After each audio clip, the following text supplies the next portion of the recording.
Afterword. Judging from the comments I continue to hear, readers find "You Just Don't Understand" as enlightening, helpful, and true today as it was when I wrote it more than a decade ago. Daily, I encounter people who tell me that the book saved their marriage or is helping them get along better with their parents, children, siblings, and bosses. When I hear that my book has helped real people in their lives, I am filled with awe. What greater satisfaction can there be than knowing one's words have actually improved people's lives? It is especially rewarding to me because I did not set out to write a self help book. I simply wanted to use my expertise as a linguist to explain how ways of talking affect relationships. Most important, I wanted to show that behaviors people might ascribe to the individual feelings of family members, romantic partners, co workers, or chance acquaintances can sometimes result from ways of talking we learned growing up as girls or boys. Nothing prepared me for the impact this book would have. My 2 week book tour became 2 months, 6 months, and finally a year, ending only because I called it off. The depth of influence the book had on popular culture took me entirely by surprise. The television series Home Improvement, according to press releases written by the show's creators, was inspired by You Just Don't Understand, as were scenes in movies like White Men Can't Jump and episodes of other television shows like Northern Exposure. I was also surprised and deeply gratified to learn that the book rang true not only in the United States and Canada but in many other countries around the world. It has so far been translated into 26 languages and was a bestseller in countries as disparate as Germany, Brazil, and Hong Kong. When I write a book, I have no way of knowing which insights will strike the most resonant chords with readers. When I wrote You Just Don't Understand, not only had I no idea how widespread its influence would be, but I was truly surprised that of all the insights, examples, and research findings that I included, the one that would attract the most attention was why don't men like to stop and ask for directions? This observation, which I had never heard alluded to before I wrote about it, has become a cultural icon. It is now a staple of ads, t-shirts, and other cultural artifacts, such as cocktail napkins that read, "Real men don't ask for directions." It also shows up in comedy routines and jokes such as, "Why did Moses wander in the desert for 40 years?" or "Why does it take a million sperm to find a single egg?" and on and on. When I wrote the example about Harold and Sybil, in which Sybil is frustrated because Harold keeps driving around instead of asking someone for directions, I myself hadn't realized that there was a direction asking crisis in this country. I had simply asked a friend what frustrates her about her husband, and she had volunteered that he doesn't like to stop and ask directions when he's lost. I saw that this difference between them could be explained by the framework I was developing. So in went the example. I had no idea how widespread the phenomenon and the frustration were until the responses to the book started pouring out. One television producer told me that her father had taken her for a flight in his private airplane. They were running out of gas, and he wasn't certain where to land the plane. "Daddy," she implored, "why don't you radio the control tower and ask them where to land?" He replied, "I don't want them to think that I'm lost." At a cocktail party, an amateur pilot told me that he was sure many crashes of small private planes occurred precisely because the pilot made the same decision, and he offered an example of a near miss of his own. Yet, in my own family, my husband does feel comfortable asking directions, whereas I prefer to plot our route on a map. And herein lies an important truth. There are exceptions to every pattern I described. Indeed, in the section where I discuss asking directions, I wrote many men resist asking for directions and other kinds of information, and many women don't. Yet, when people talk about the book, they often forget the modifier many. There is another aspect that surprises me in the way people recall my discussion of this example. I often hear it talked about and laughed about as if I had criticized, or at least mocked men. But I didn't. Throughout this book and throughout my work, I take a no fault approach. The styles of women and men both make sense, and our challenge is to understand the logic of both. But many people are inclined to look for a right way and a wrong way, and to hear any description of the behavior they don't like as critical of that behavior. In the chapter on gossip, I explain the logic behind women's tendency to talk about other people's personal lives and the benefit of such rapport talk in women's friendships. Yet some people hear this as a put down of women because they believe gossip is bad. The inclination to hear a description of behavior you don't like as a put down of that behavior can apply to many other patterns that I discuss as well. For example, a recurring theme in You Just Don't Understand is that women tend to focus on relative connection, whether what we say brings us closer or pushes us further apart, whereas men tend to focus on relative status, whether what we say puts one of us in a one down or one up position. Some readers hear this as a put down of men because they regard connection as nice and status as somehow unsavory. Others hear this as a put down of women because they regard connection as corny and status as simply realistic.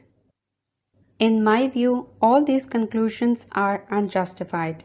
Human relations are inherently hierarchical. Parents are one up over children, bosses over employees, and so on. And there are many cultures of the world, Japanese would be an example, where status differences not only are taken for granted, but are seen as bringing people closer. For example, Suako Watanabe studied small discussion groups made up of American and Japanese students and concluded that the Japanese groups were united by hierarchy. At the same time, not all cultures view connection and intimacy as the unalloyed good which many Americans take them to be. My colleague Ron Scollin quotes an Athabascan Indian woman who commented that in a close relationship, you have to make extra effort to seek out things you like about the other person to guard against the resentments that come with being close. For her, closeness was not a self-evident good, but a self-evident liability. With these insights from non-Western cultures in mind, I would now slightly alter some fine points of my discussion. For example, I said the essential element of connection is symmetry. Now I would add that this is not always true. For one thing, asymmetry can create closeness. The power imbalance between parent and child means that the parent takes care of and protects the child, reinforcing the affectionate bond for both. In addition, connection can create asymmetry by giving one person power over another. For example, let's say you are about to take a walk and your partner says, "Wait for me, I want to go with you." Because you love your partner, you want to accommodate this request, which is a bit to reinforce closeness by taking a walk together. But this request makes you wait, and you might easily see this imposition as a power play. Anytime you care about others, you have to adjust your actions to their needs or desires. So, connection entails asymmetry, and a symmetrical relationship, like that between peers at work, is not necessarily a close one, though it can be. In the years since You Just Don't Understand was published, I have learned much from discussions, interviews, and readers' comments. Here are some insights that come to mind that seem especially useful to enrich the ideas presented in this book. I was a guest on a Washington, D.C. radio talk show when a man called in and said, "My wife and I get along well because we both agree that someone has to be boss, and that someone is me." This comment so offended the talk show host that she replied to it herself. She offered an eloquent and impassioned explanation of why no one should be boss. Instead, a man and a woman should be equal partners. The next caller was a man who said, "That's what's wrong with you women. You want to dominate us." At this, the host said, "Excuse me, I'm going to scream." And she did, right into the microphone. The second caller's comment seemed as illogical and frustrating to me as it did to the talk show host. But when I thought about it, I realized that we had both been ignoring the premise of the first caller's remark. If you proceed from the assumption that in any household someone has to be boss, then the claim that two people should be equal partners is illogical and impossible. Instead, anyone who doesn't want to be subordinate obviously wants to be dominant. Indeed, this conclusion proceeds from the very premise that I myself have explained. In boys' groups, social relations are assumed to be hierarchical. Each boy's challenge is to negotiate as high a status for himself as he can. In contrast, girls expect each other to maintain at least the appearance of equality, though we all know that not all girls are really equal. So, my own explanation of this difference explained the logic behind the seemingly illogical remark of the second caller. At times, I hear myself quoted as the source of generalizations about which I feel uncomfortable. One is the claim that men are interested in information, whereas women are interested in interaction. I first did a double take about this on hearing Rob Becker's hilarious one-man show, Defending the Caveman, developing his metaphor that men are hunters and women are gatherers. Becker says women are gatherers. They are always gathering information. This made my ears perk up. I'd been saying men are interested in information, and then I realized men and women are both interested in information, only different kinds. When I wrote that women often do report talk while men often do report talk, the difference is not that report talk is all about connection, while report talk is all about information. Instead, report talk is about impersonal information, whereas rapport talk is about personal information. So, when two women sit opposite each other, lean in, and reveal confidences about their problems, they are creating connection by exchanging personal information. And when two men sit side by side or at angles, they talk about sports or their computers, cars, or DVDs. They are exchanging impersonal information and also creating connection in their own way. I would hope in the future to avoid the generalization that men are more interested in information or that women are more interested in interaction. Another comment that made me reframe my analysis came from the journalist Cokie Roberts. Shortly after the publication of You Just Don't Understand, the public broadcasting system aired an hour-long special in which Steve Roberts interviewed me before a studio audience. During the question following the interview, Roberts approached his wife, who was sitting in the audience, and invited her to comment. Cokie Roberts said to me, I completely agree with what you are saying about men and women's conversation in private, but in an office meeting, I think it reverses itself. Not that women are afraid to talk, they are afraid to talk, but what they expect out of a meeting seems to me to be different. We go into meetings thinking that something's supposed to happen. We've got a lot of other things to do. I mean, if we are not in the meeting, we could be folding the laundry or feeding the dog.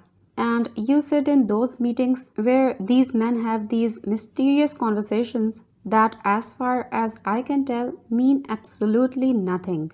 And then it's over, and they say, "We had a great meeting." And you say, "We did? What happened in this meeting?" This comment made me recognize a parallel. Many men think women are wasting time when they talk about their personal lives. Since men do not tend to do report talk, they do not understand that such exchanges reinforce women's friendships or working relationships.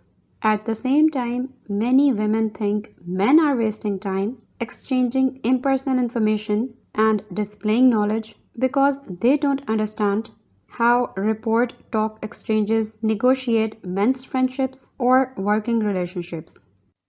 Moreover, both these activities, report talk about personal information and report talk about impersonal information, create both connection and hierarchy.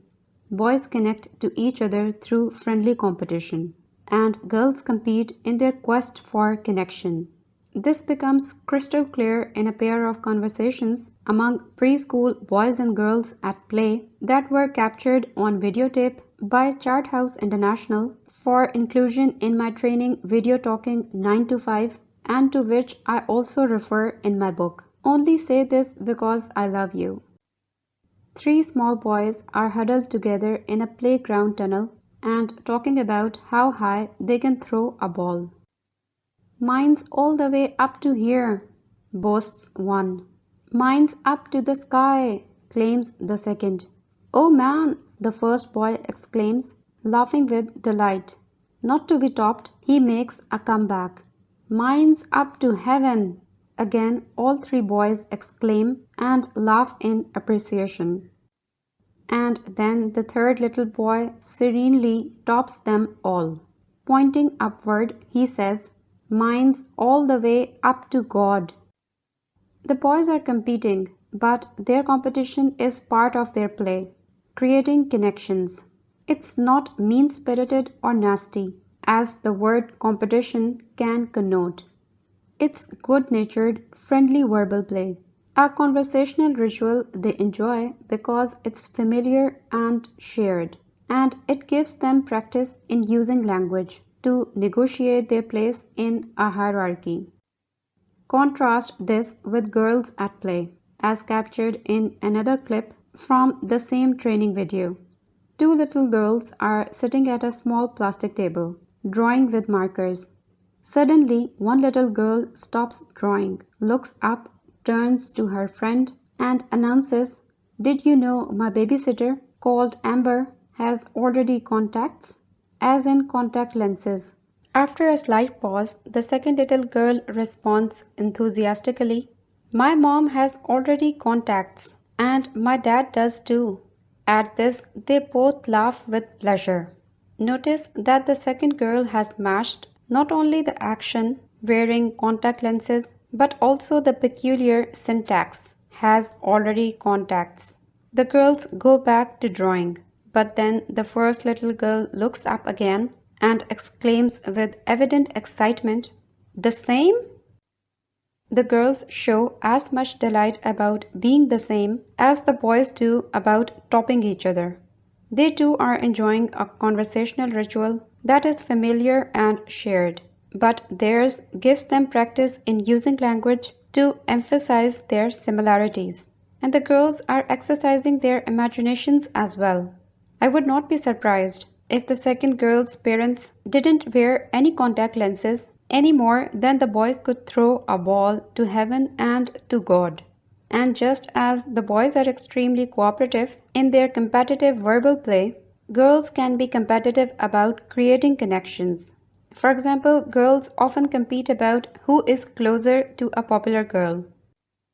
All these insights mean that although I would still draw the distinction between status or hierarchy and connection or intimacy, I would now stress more the interplay between them. Another pattern that I'm afraid has been overgeneralized is the claim that women tend to be more indirect than men. There is no question that this is true for many women in some situations, particularly in getting others to do what they want. For example, as I explore in detail in Talking from 9 to 5, my book about women and men at work, women managers are more likely than men to indicate what they want others to do without directly requesting it, assuming subordinates will comply without having to be given a direct order. And in many cases, men miss the indirect request. Yet a letter from a reader alerted me that men are often indirect too.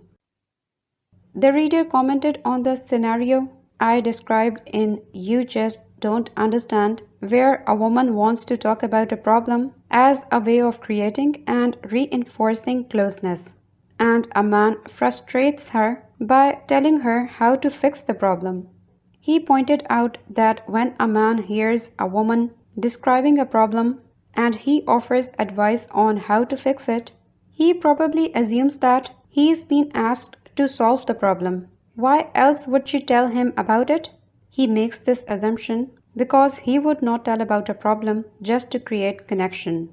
In other words, his interpretation of her words is indirect.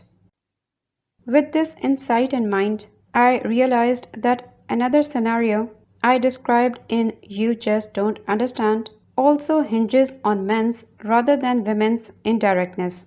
The pattern, which has turned out to be of perennial interest, is that women tend to apologize more than men, and they become frustrated when men do not apologize after making a mistake or otherwise causing disappointment or pain.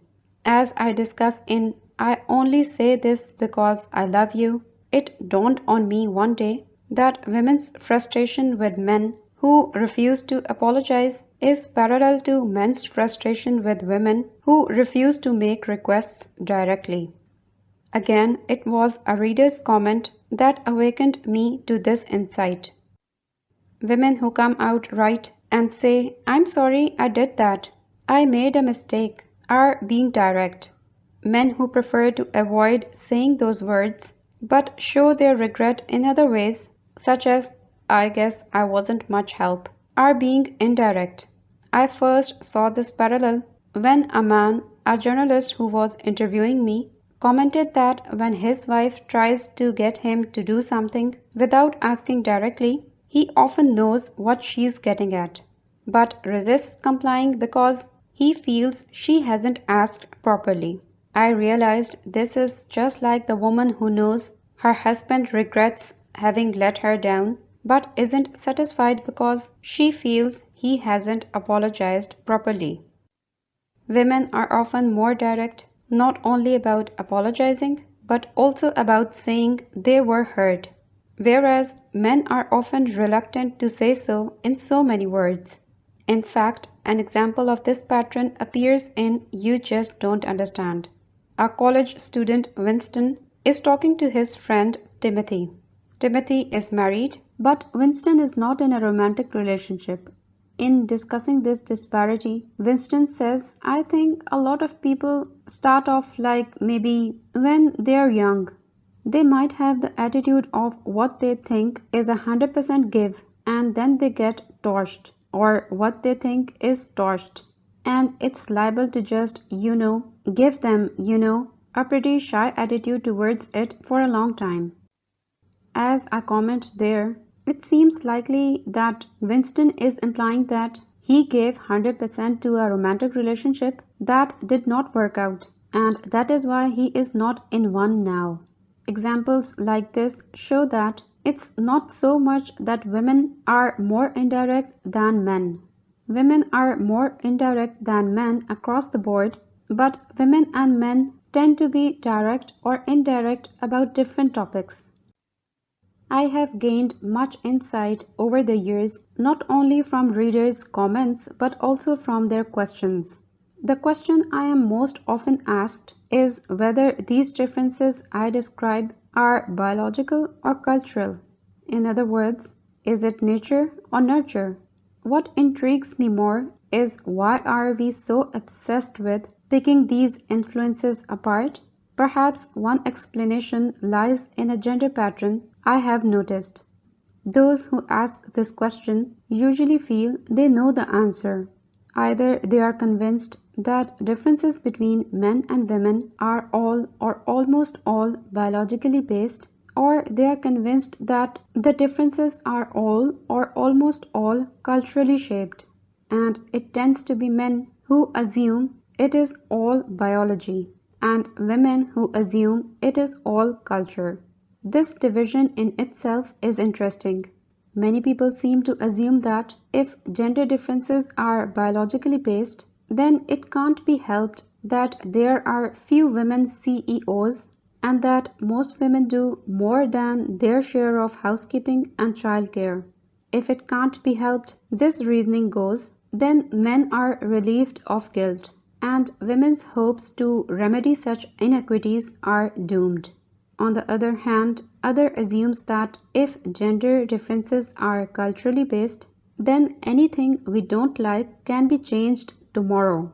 Yet neither of these assumptions strikes me as accurate.